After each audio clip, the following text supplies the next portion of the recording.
ನಮಸ್ತೆ. ಆ, ಗುರುಗಳೇ ನಮಸ್ಕಾರ. ನನ್ನ ಹೆಸರು ಮಂಜುನಾಥ ನೀರಲಗಿ, ಹಾವೇರಿ ಜಿಲ್ಲೆ ಕಳಕೋಳ ಗ್ರಾಮ. ಓಕೆ, ನನ್ನ ಪ್ರಶ್ನೆ, ದೇವಿ ಪುರಾಣ ಅಥವಾ ದೇವಿ ಪಾರಾಯಣ ಅಂತಾರೆ ಗುರುಗಳೇ. ದೇವಿ ಮಹಾತ್ಮೆ ಪುರಾಣ ಅಥವಾ ಪಾರಾಯಣದ ಬಗ್ಗೆ ನಿಮ್ಮ ಅಭಿಪ್ರಾಯ, ಅದರ ಮಹತ್ವ ಅಥವಾ ಅದು ಅವಶ್ಯಕ ಅನಿಸ್ತದೆ? ಅಥವಾ ಮಹಾನ್ ಸಂತರ ಜೀವನ ಕಥೆ ಪಾರಾಯಣ ಹೇಗೆ ಮಾಡಬೇಕು, ಎಷ್ಟು ಮಾಡಬೇಕು, ಅವಶ್ಯಕತೆ ಇದೆಯಾ? ನಿಮ್ಮ ಉತ್ತರ ಸಿಗುತ್ತದೆ ಅಂತ ಕಾಯ್ತಾ ಇದ್ದೀನಿ ಅಂತ ಕೊಟ್ಟಿದ್ದಾರೆ. ಅವಶ್ಯಕತೆ ಇದೆಯಾ ಇಲ್ವಾ ನಿಮಗೆ ಗೊತ್ತು, ನಿಮಗೆ ಬೇಕಾದರೆ ಮಾಡಬೇಕು, ಅದು ನಾನು ಹೇಳಲಿಕ್ಕೆ ಆಗೋದಿಲ್ಲ. ಇನ್ನು ಮಹಾನ್ ಸಂತರ ಜೀವನ ಕಥೆ ಪಾರಾಯಣ ಹೇಗೆ ಮಾಡಬೇಕು ಅದು ನನಗೆ ಗೊತ್ತಿಲ್ಲ, ನಾನು ಇಷ್ಟೊತ್ತಿಗೆ ಮಾಡಲಿಲ್ಲ. ಓಕೆ,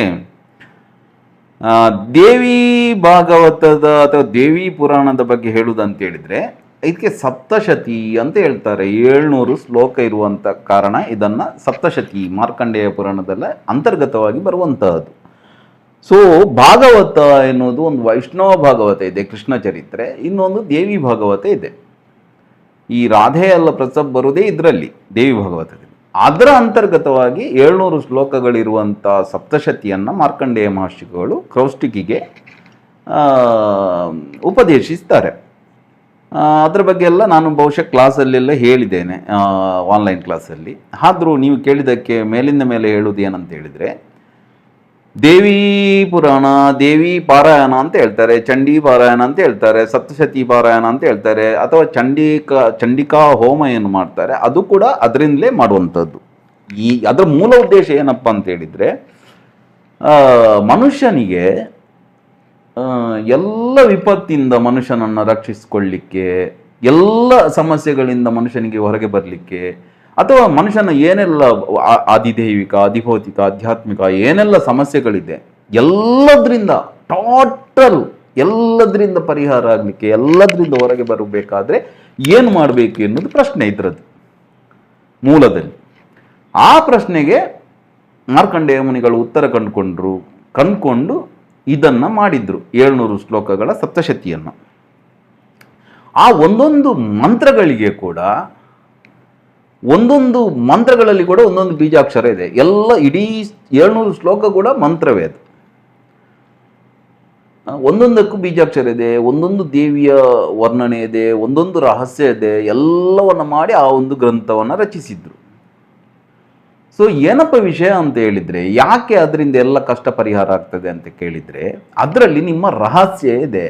ಯಾಕೆ ಮನುಷ್ಯನಿಗೆ ಸಮಸ್ಯೆ ಬರ್ತದೆ, ಯಾಕೆ ಮನುಷ್ಯನಿಗೆ ತೊಂದರೆ ಬರ್ತದೆ, ಯಾಕೆ ಮನುಷ್ಯ ಅಥವಾ ಜೀವಾತ್ಮ ದೇಹಧಾರಣೆ ಮಾಡಿ ಭೂಮಿಗೆ ಬರ್ತಾನೆ, ಇದನ್ನೆಲ್ಲ ಬೇರೆ ಬೇರೆ ಪಾತ್ರಗಳ ಮೂಲಕ ಶುಂಭ ನಿಶುಂಭರ ವರ್ಣನೆ ಬರ್ತದೆ. ಮಧುಕೈಟಭರ, ನಾನು ಇದನ್ನು ಲಲಿತಾದಾಸ್ಯದಲ್ಲಿ ಕೂಡ ಹೇಳಿದ್ದೆ ಕಾಣಬೇಕು. ಮಧು ಅಂತ ಹೇಳಿದರೆ ಸ್ವೀಟ್ ಆಗಿರುವಂಥದ್ದು, ಕೈಟಭ ಕಹಿ ಆಗಿರುವಂಥದ್ದು. ಈ ಎರಡು ವಿಷಯಗಳು ಯಾವಾಗ ಶ್ರೀಹರಿ ಯೋಗನಿದ್ರೆಯಲ್ಲಿ ಮಲಗಿರ್ತಾನ, ಯಾವಾಗ ಆತ್ಮತತ್ವ ಮರೆತು ಹೋಗ್ತದ, ಆಗ ಯಾರಾದರೂ ನಿಮಗೆ ನೀನು ತುಂಬ ಚೆನ್ನಾಗಿದ್ದಿ, ತುಂಬ ಹೊಗಳಿದ್ರೆ ಖುಷಿ ಆಗ್ತದೆ, ಯಾರಾದ್ರು ತೆಗಳಿದ್ರೆ ಬೈದ್ರೆ ಡಿಪ್ರೆಷನ್ಗೆ ಹೋಗ್ತೇವೆ, ಬೇಸರ ಆಗ್ತದೆ. ಈ ಎರಡು ಮಧು ಮತ್ತು ಕೈಟಭಗಳು ವಿಷ್ಣುವಿನ ಕರ್ಣದ ಮಲದಿಂದ, ಕಿವಿಯ ಮಲದಿಂದ ಹುಟ್ಟುವುದು ಅಂತ ಎಲ್ಲ. ಅದಕ್ಕೆ ಮೇಧಿನಿ ಹೇಗೆ ಆಯಿತು, ಸೃಷ್ಟಿಯ ರಹಸ್ಯ ಎಲ್ಲ ಇದೆ ಅದರಲ್ಲಿ. ಸೊ ಮಧುಕೈಟಭರನ್ನ ವಿಷ್ಣು ಮಲಗಿರುವಾಗ ಅವ್ರು ಬರ್ತಾರೆ, ಬಂದು ಯಾರು ಬ್ರಹ್ಮ ಸೃಷ್ಟಿಸಿದ್ದಾನ ಅವನನ್ನೇ ತಿನ್ನಲಿಕ್ಕೆ ಹೋಗ್ತಾರೆ. ಆಗ ಬ್ರಹ್ಮ ಆ ಯೋಗ ನಿದ್ರೆಯನ್ನು, ಆ ಮಹಾಕಾಲಿಯನ್ನು ಸ್ತುತಿಸ್ತಾನೆ. ಒಂದೊಂದು ಧ್ಯಾನ ಶ್ಲೋಕದಿಂದ ಹಿಡಿದು ಒಂದೊಂದಕ್ಕೂ ಬೇರೆ ಬೇರೆ ಬೇರೆ ಬೇರೆ ಅರ್ಥ ಇದೆ. ಜೀವನ ಇಡೀ ಅದರ ಅರ್ಥ ಹೇಳ್ತಾ ಹೋಗ್ಬೋದು, ಹುಡುಕ್ತಾ ಇರೋದು. ನಾನು ಈಗ ಕೂಡ ಅದರ ಅರ್ಥ ಹುಡುಕ್ತಾ ಇದ್ದೇನೆ. ಬೇರೆ ಬೇರೆ ಹೊಸ ಹೊಸ ಅರ್ಥ ಬರ್ತದೆ ಅದರಲ್ಲಿ. ಆಗ ಆಕೆ ಆತನ ವಿಷ್ಣುವಿನ ನಾಸಿಕದಿಂದ, ಮೂಗಿನಿಂದ, ಕಣ್ಣಿಂದ, ಕಿವಿಯಿಂದ ಎಲ್ಲ ಹೊರಗೆ ಬರ್ತಾಳೆ. ಇದೆಲ್ಲ ನಾವು ಒಂದೊಂದು ಅಂಗಗಳಿಗೆ ಹೇಗೆ ಯೋಗ ನಿದ್ರೆಯನ್ನು ಆಹ್ವಾನ ಮಾಡಿಕೊಳ್ಳೋದು, ಅದರಿಂದ ಹೊರಗೆ ಬರೋದು ಹೇಗೆ, ಇದನ್ನೆಲ್ಲ ಅದ್ಭುತವಾಗಿ ಹೇಳ್ತದೆ. ಹೇಗೆ ನಾವು ಕೇಳಿದ ವಿಷಯಗಳನ್ನು ಮತ್ತು ಏನು ನಮ್ಮಲ್ಲಿ ಆ ನೆಗೆಟಿವ್ ಇಂಪ್ರಿಂಟ್ಸ್ ಆಗಿರ್ತದೆ ಅದನ್ನೆಲ್ಲ ಹೇಗೆ ತೆಗೆಯುವುದು, ಅದಕ್ಕೆ ನಾವು ಹೇಗೆ ಹಿಪ್ನೋಸಿಸ್ನ ಮೂಲಕ, ಯೋಗನಿದ್ರೆಯ ಮೂಲಕ ದೇಹವನ್ನು ಹೋಗಿ ಅಲ್ಲಿ ನಾವು ಆ ಜಗಜ್ಜನನಿಯನ್ನು, ಆ ಸಬ್ಕಾನ್ಷಿಯಸ್ ಮೈಂಡನ್ನು ರೀಚ್ ಆಗಿ, ಆ ಆತ್ಮತತ್ವವನ್ನು ರೀಚ್ ಆಗಿ ಅಲ್ಲಿ ಹೇಗೆ ಅದನ್ನು ಕ್ಲಿಯರ್ ಮಾಡೋದು, ಇದನ್ನೆಲ್ಲ ಹೇಳ್ತದೆ. ಪಂಚವರ್ಷ ಸಹಸ್ರಾಣಿ ಅಂತ ಹೇಳ್ತದೆ. ಅಂತ ಹೇಳಿದರೆ 5000 ವರ್ಷ ಯುದ್ಧ ಮಾಡಿದ ವಿಷ್ಣು ಬರಿಗೈಯಲ್ಲಿ. ಸೊ ಇದೆಲ್ಲ ಆದ ನಂತರ ಮಧುಕೈಟ ಆದ ನಂತರ ಚಂಡಮುಂಡರದು ಬರ್ತದೆ. ಕಾಮ ಮತ್ತು ಕ್ರೋಧಗಳು, ಪ್ರಚಂಡ ಕೋಪ ಅಂತ ಹೇಳ್ತೇವೆ, ಚಂಡಮುಂಡರು, ಶುಂಭ ನಿಶುಂಭರು, ಲೋಭ ಮತ್ತು ಮೋಹಗಳು, ಮಧಮಾತ್ಸರ್ಯಗಳು, ಶುಂಭ ನಿಶುಂಭರು ಎಲ್ಲ ಅದರಲ್ಲಿ ವರ್ಣನೆ ಬರ್ತದೆ. ಅದನ್ನು ವಿಸ್ತಾರವಾಗಿ ಹೇಳಿದರೆ ಕಷ್ಟ ಆಗ್ತದೆ. ಮಹಿಷಾಸುರ ಬರ್ತಾನೆ, ಅಹಂಕಾರ, ಅವನಿಗೆ ಕೊಂಬು ಇದೆ, ಅವ ಬೇರೆ ಬೇರೆ ರೂಪ ತಾಳ್ತಾನೆ, ಒಮ್ಮೆ ಕೋಣ ಆಗ್ತಾನೆ, ಒಮ್ಮೆ ಮನುಷ್ಯ ಆಗ್ತಾನೆ, ಒಮ್ಮೆ ಸಿಂಹ ಆಗ್ತಾನೆ ಅಂತ ಹೇಳಿದರೆ ಅಹಂಕಾರಕ್ಕೆ ಬೇರೆ ಬೇರೆ ರೀತಿಯ ರೂಪಗಳಿರ್ತವೆ. ನಂತರ ಸುಗ್ರೀವ ಬರ್ತಾನೆ, ಆತ ಲೋಭ ಅಂತ ಹೇಳಿದ್ರೆ, ಸುಗ್ರೀವ ಅಂತ ಹೇಳಿದ್ರೆ ಒಳ್ಳೆ ಮಾತಿಂದ ತಾಯಿಯನ್ನು ಒಲಿಸ್ಲಿಕ್ಕೆ ಟ್ರೈ ಮಾಡ್ತಾನೆ.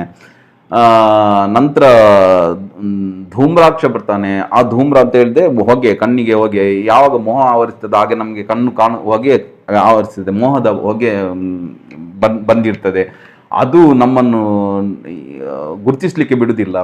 ಸೊ ಆತನನ್ನು ಖಾಲಿ ಓಂಕಾರದಿಂದಲೇ ಆಕೆ ದಹಿಸ್ತಾಳೆ. ಅದರ ನಂತರ ರಕ್ತಬೀಜ ಬರ್ತಾನೆ, ನಮ್ಮ ಕರ್ಮಗಳು, ಆ ಒಂದು ಬಿಂದು ಬಿದ್ದಾಗ ಆ ಇನ್ನೊಂದು ಸಹಸ್ರ ರಕ್ತ ಬೀಜ ಹುಡ್ತಾರೆ. ಒಂದು ಕರ್ಮದಿಂದ ಮತ್ತೊಂದು ಕರ್ಮ ಈ ರೀತಿ ನಡೀತಾ ಹೋಗ್ತದೆ.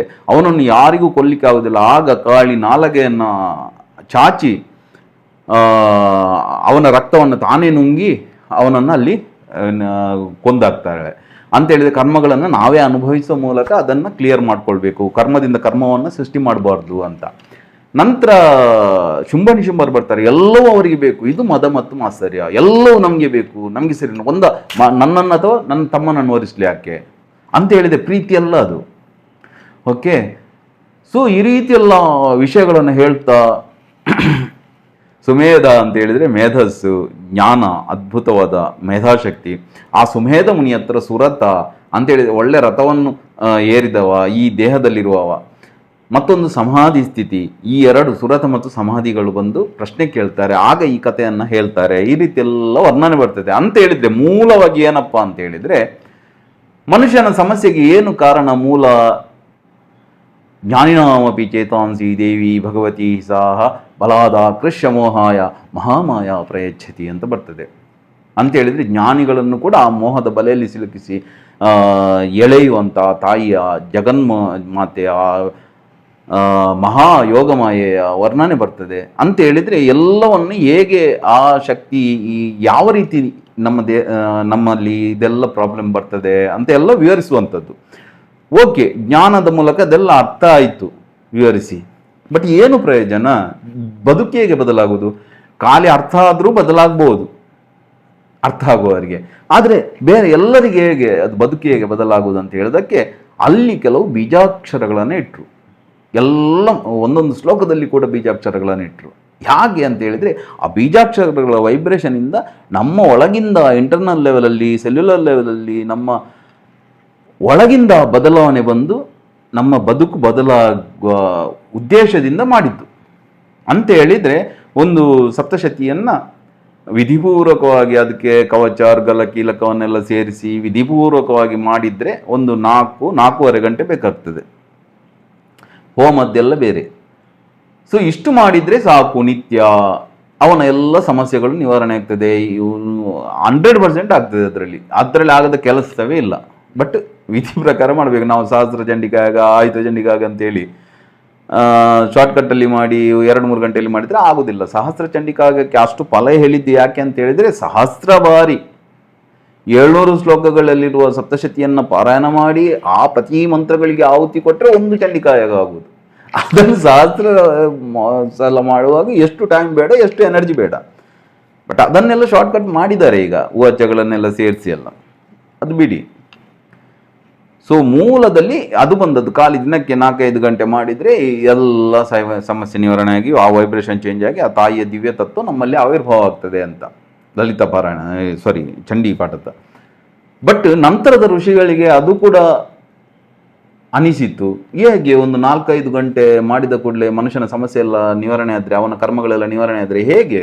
ಹಾಗೆ ಮಾಡಬಾರ್ದು ಅಂತ ಹೇಳಿ ಋಷಿಗಳೆಲ್ಲ ಅದಕ್ಕೆ ಕೀಲಕವನ್ನು ಹಾಕಿದ್ರು. ಎಲ್ಲ ಮಂತ್ರಗಳಿಗೆ ಕೀಲಕ ಅಂತ ಹೇಳಿ ಲಾಕ್ ಮಾಡೋದು. ಅದಕ್ಕೆ ಉತ್ಕೀಲನ ಮಂತ್ರಗಳೆಲ್ಲ ಇದೆ. ಅಥವಾ ಇದೊಂದು ಒಂದು ವಿಧಿ ಪ್ರಕಾರವೇ ಕಲಿಯುವಂಥದ್ದು. ಅಷ್ಟು ಸುಲಭದಲ್ಲಿ ಅದು ಉಚ್ಚಾರ ಮಾಡಲಿಕ್ಕೆ ಆಗುದಿಲ್ಲ, ಅಷ್ಟು ಸುಲಭದಲ್ಲಿ ಅದನ್ನು ಹೇಳಲಿಕ್ಕೂ ಆಗುದಿಲ್ಲ.